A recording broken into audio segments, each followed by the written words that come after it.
अहमदाबाद में आयोजित मेगा निवेश संवाद में मध्य प्रदेश को 8,635 करोड़ रुपए के निवेश प्रस्ताव मिले हैं। इन प्रस्तावों से प्रदेश में 5,785 से ज्यादा रोजगार के अवसर पैदा होने की संभावना है। इस निवेश संवाद में गुजरात के अहमदाबाद, सूरत, भावनगर, राजकोट और वडोदरा समेत प्रमुख औद्योगिक केंद्रों में 500 से ज्यादा उद्योगपति, निवेशक और कॉरपोरेट प्रतिनिधि शामिल हुए। मुख्यमंत्री डॉक्टर मोहन यादव ने निवेशकों को संबोधित करते हुए कहा कि मध्य प्रदेश में नई औद्योगिक इकाइयां स्थापित करने, मौजूदा उद्योगों के विस्तार और बिजनेस एक्सटेंशन के लिए व्यापक संभावनाएं मौजूद हैं। उन्होंने भरोसा दिलाया कि निवेशकों को सरकार की ओर से हर संभव सुविधा, सुरक्षा और सहयोग दिया जाएगा। मुख्यमंत्री ने कहा कि मध्य प्रदेश में निवेशकों को बिजली, पानी और जमीन को लेकर चिंता करने की जरूरत नहीं है। औद्योगिक भूमि रियायती दरों पर लीज पर उपलब्ध कराई जा रही है। साथ ही प्रदेश में पर्याप्त जल भंडार और सरप्लस बिजली उपलब्ध है। उन्होंने बताया कि करीब 19,000 एकड़ क्षेत्र में 48 नए इंडस्ट्रियल पार्क विकसित किए जा रहे हैं। वहीं सिंगल विंडो सिस्टम के जरिए निवेश से जुड़ी कई प्रक्रियाएं एक ही डिजिटल प्लेटफॉर्म पर उपलब्ध कराई जा रही हैं। सीएम डॉक्टर मोहन यादव ने मध्य प्रदेश और गुजरात की औद्योगिक ताकत को साथ लाने पर भी जोर दिया। उन्होंने कहा कि गुजरात के पास तकनीक, व्यापार और औद्योगिक अनुभव है, जबकि मध्य प्रदेश के पास पर्याप्त जल, लैंड बैंक और देश के मध्य में होने का लॉजिस्टिक्स फायदा है। मुख्यमंत्री ने गुजरात के petrochemical, chemical, textile, pharma, food processing और ऑटोमोबाइल सेक्टर के निवेशकों को मध्य प्रदेश में निवेश के लिए आमंत्रित किया। इसके साथ ही उन्होंने 2027 में भोपाल में प्रस्तावित ग्लोबल इन्वेस्टर्स समिट में गुजरात के उद्योग जगत को शामिल होने का न्योता भी दिया।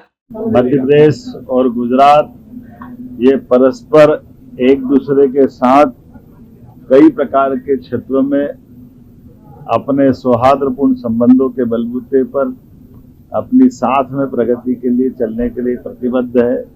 मां नर्मदा के कारण से गुजरात की भी समृद्धि है। यशस्वी प्रधानमंत्री तत्कालीन समय जब सीएम थे, उसी का लाभ गुजरात को भी मिला, मध्य प्रदेश को भी मिला।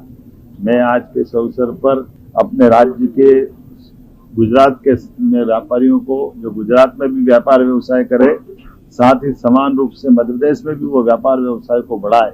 यशस्वी प्रधानमंत्री श्रीमान नरेंद्र मोदी जी के नेतृत्व में सभी राज्यों ने परस्पर स्वस्थ प्रतिस्पर्धा के साथ सौहार्दपूर्ण संबंधों के बलबूते पर सभी सेक्टर में विकास की संभावनाओं पर काम करना प्रारंभ किया है। यही कारण है कि हमारे राज्य ने भी रीजनल इंडस्ट्री कॉन्क्लेव, जीआईएस और हर एक स्थान पर जा करके रोड शो भी करना, हमारे राज्य की निवेश की अलग अलग पॉलिसियों के बलबूते पर व्यापार व्यवसाय की सरलीकृत व्यवस्था के आधार पर देश की समृद्धि के साथ प्रदेश भी समृद्ध हो। इसी सिलसिले में जब गुजरात में आज हम आए तो 500 से अधिक उद्योगपति, निवेशक और कॉर्पोरेट प्रतिनिधियों के साथ व्यापार व्यवसाय के विस्तृत चर्चा के साथ आज हमारे मध्य प्रदेश को 8,635 करोड़ से अधिक के निवेश के प्रस्ताव हमको आज गुजरात की तरफ से मिले हैं, जिसमें 5,785 से अधिक रोजगार के अवसर होंगे।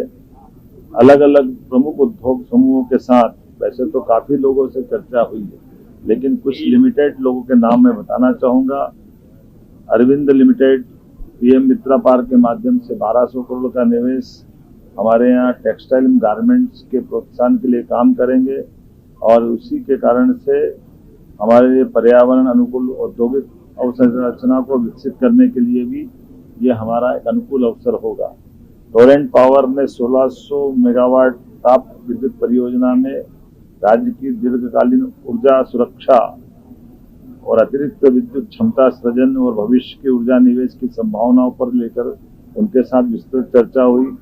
15 से अधिक 1-to-1 बैठकों का आयोजन किया, जिसमें Chiripal group, gold crest cement, Gujarat Ambuja और कई प्रकार के अलग अलग ग्रुपों के साथ विस्तृत चर्चा हुई है।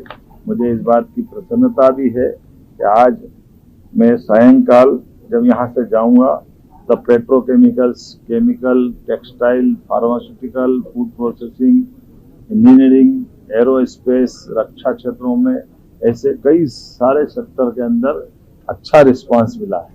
गुजरात के निवेशक और उद्योग जगत गुजरात में भी अपना व्यापार व्यवसाय बहुत अच्छे से किया है और मध्य प्रदेश की औद्योगिक नीतियों, व्यवस्थाओं और नेतृत्व विश्वास करते हुए हमारे साथ निवेश करने का भी संकल्प लिया है। उल्लेखनीय है कि हमारे अपने राज्य के अंदर सबसे तेज गति से निवेश का जो वातावरण बना हुआ है, जो बीते 2.5 वर्षों में हमारे पास 10 लाख करोड़ से ज्यादा का निवेश आज धरातल पे उतर करके अलग अलग प्रकार से निर्माण पूर्ण कर रहा है या निर्माणाधीन है। मैं इसी के साथ साथ आगामी ग्लोबल इन्वेस्टर समिट 2027 के लिए भी यहाँ के राज्य के निवेशकों को निमंत्रण देने आया हूँ। उम्मीद करेंगे GIS के माध्यम से हम एक बार फिर गुजरात के साथ मध्य प्रदेश के व्यापारियों को भी उद्योग व्यापार बढ़ाने का एक नया अवसर देंगे। राज्य की सरकारें अपने मूलभूत कामों के साथ साथ अपने राज्य को निवेश की दृष्टि से आगे बढ़ा करके युवाओं को, महिलाओं को, किसानों को और खासकर गरीब कल्याण के काम को उद्योग के माध्यम से स्वावलंबन की दिशा में ठोस गति प्रदान कर सकते हैं। उसी दिशा में हम चल रहे हैं। उम्मीद करेंगे इन सबका लाभ मिलेगा। मेरी अपनी ओर से आप सबको धन्यवाद।